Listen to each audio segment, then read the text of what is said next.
I witnessed, recorded, and produced these videotapes of the Washington, D.C. hearing. Their authenticity is above question. This is a hearing about the government licensing the electrocution of people to cause grand mal seizures. This is produced as part of the ongoing work on the website, thewaythetruthandthelife.net. Think of the millions of dollars, taxpayers' money, spent to pay psychiatrists and their supporters and for the worldwide travel in putting this conference together, while the victims and opponents had to pay their own way.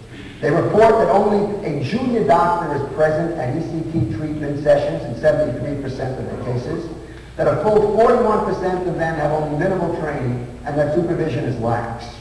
In many hospitals, they report the typical training to ECT consists of junior doctors showing other junior doctors how to use the controls and often showing it wrong. I quote them, "Half of all the clinics claim to provide supervised experience, but this is often very slight. Some hospitals regard supervision as no more than having the new doctor shown how to press the button." 8. There is a notable lack of information about the physical quality of the settings in which ECT is administered, from the privacy of CORI patients to the arrangements for supervision. Pippert and Ellen found that 27% of the ECT centers in Great Britain were, quote, unsatisfactory and had very serious shortcomings. There is no reliable data as to whether conditions in the United States would score higher or lower. Safety procedures firmly in place in other medical settings, such as staff knowing how to proceed in case of cardiac arrest, may not be in place for ECT units. These gaps may reflect psychiatry's unfamiliarity with requisite medical surgical procedures. Whatever the reason, inadequacies here may breed uneasiness both within and without the profession about ECT. 9. Unlike other medical equipment such as X-rays, ECT devices receive very little monitoring, whether the devices are located in private offices or hospital settings. The regulatory mechanisms of states or cities that cover X-ray machines, for example, are rarely extended to ECT machines. Although some observers have noted that ECT machines are no more neglected than defibrillators or ECG machines, the latter certainly present less hazard, and it is likely that defibrillators are inspected more often and more closely. The JCH is now beginning to devote attention to the inspection of ECT equipment. 10. Other mechanisms of peer review that are standard in medicine and surgery are notably lacking in ECT. One might argue, for example, that overuse of ECT is no more common than the overuse of appendectomies. However, there are no committees, such as tissue committees, to superintend the appropriateness of ECT administration.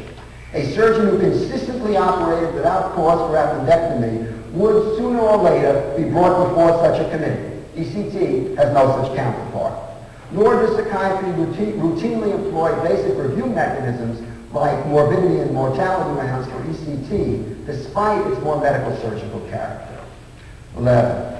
It is difficult to identify other medical surgical interventions where disagreements are as intense about the appropriate measures of outcome, that is, the criteria by which ECT effectiveness should be judged.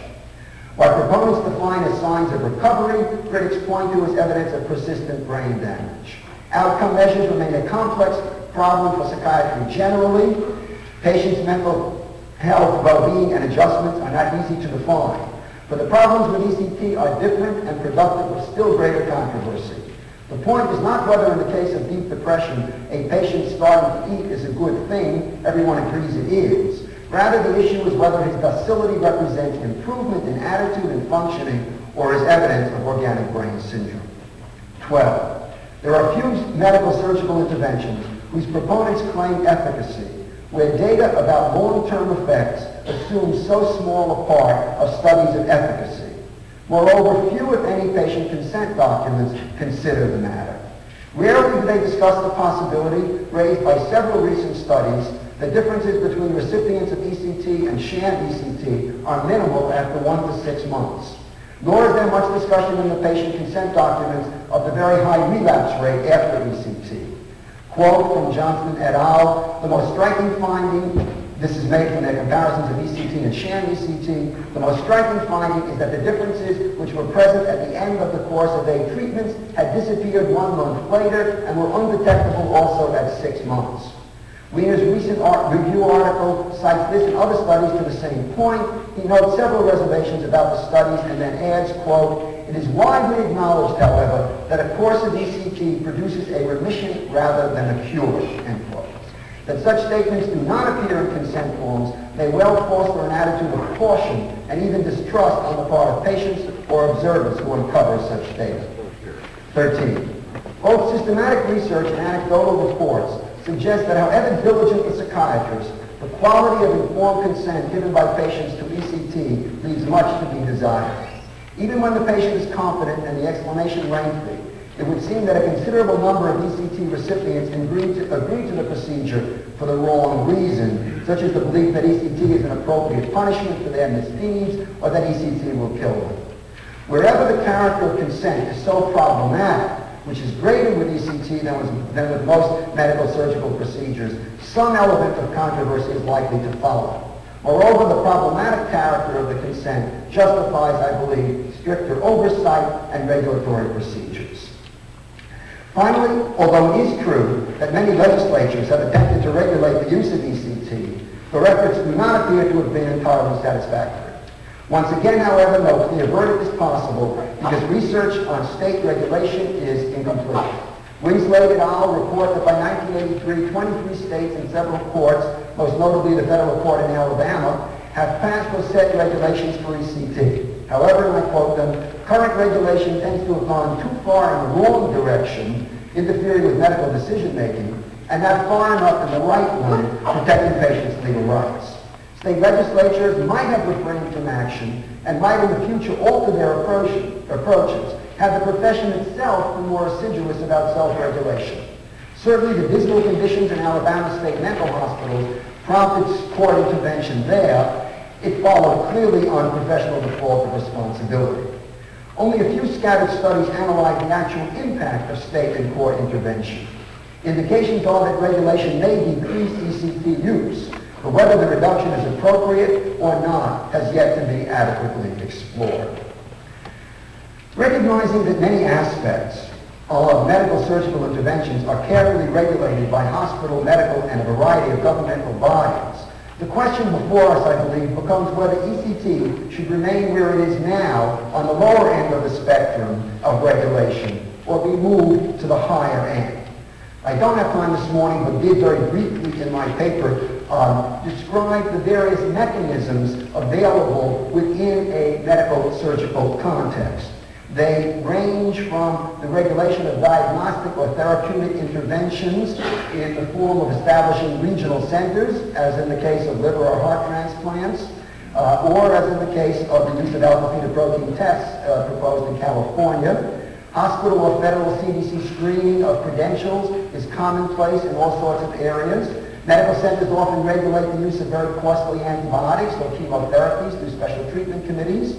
There's also federal or state regulation, often delegated to hospital committees for diagnostic or therapeutic uses of radioactive materials. Physicians there must report credentials and patient diagnosis before we can use these materials. There is obviously state regulation and supervision of equipment with x-rays and other imaging devices. There are use commonly of periods of delay before anybody may undertake a procedure, the classic case, of course, being sterilization.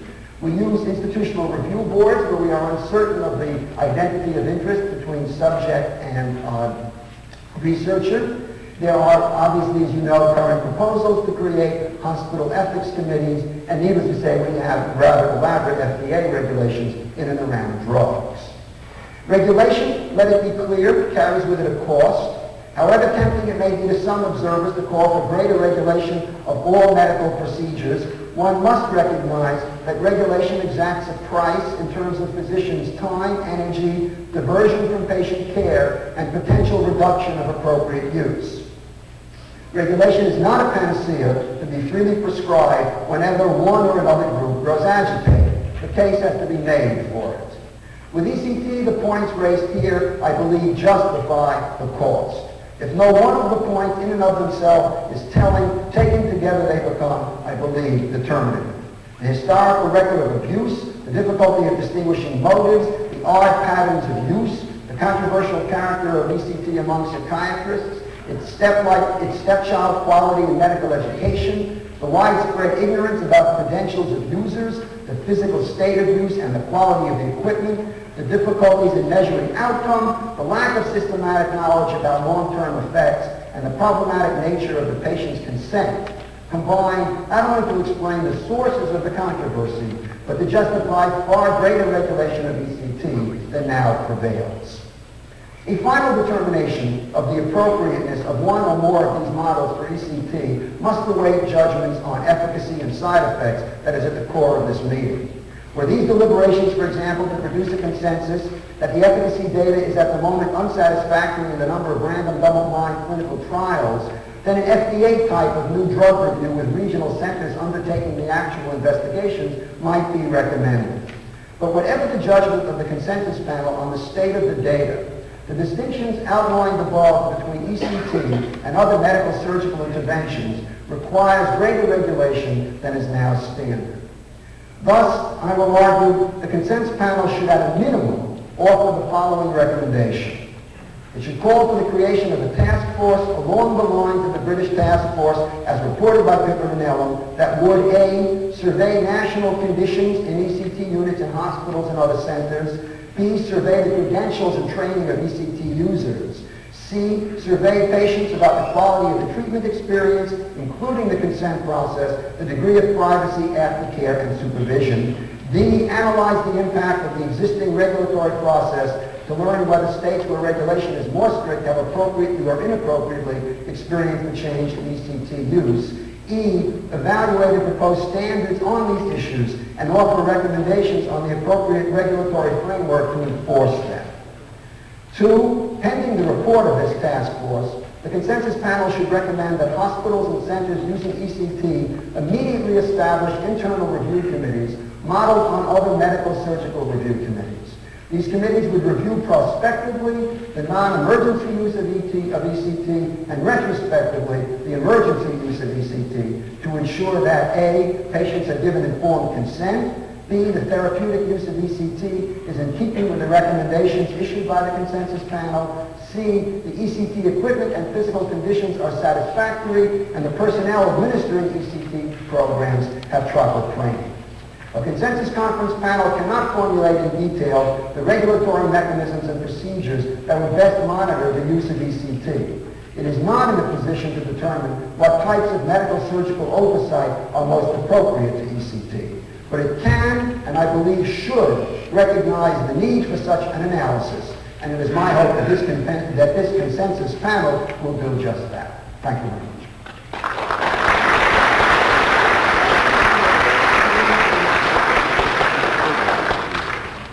Thank you, Dr. Ross.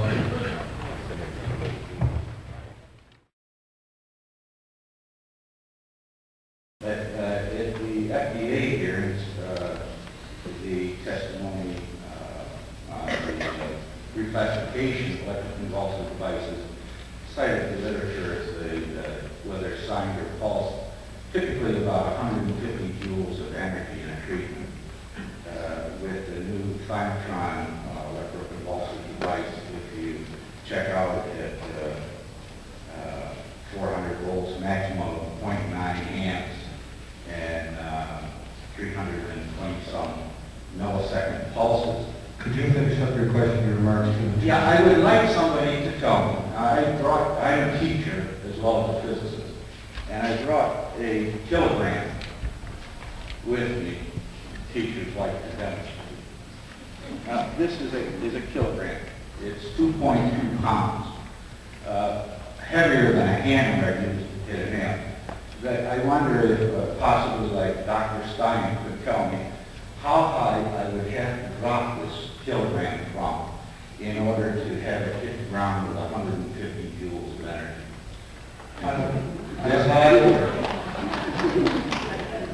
I don't know if that question is in the purview of the panel, but thank you for your report. I'd like to go on to the next person. This is only 10 joules of energy. You're talking about dropping it from higher than a 5-story building. That's physics.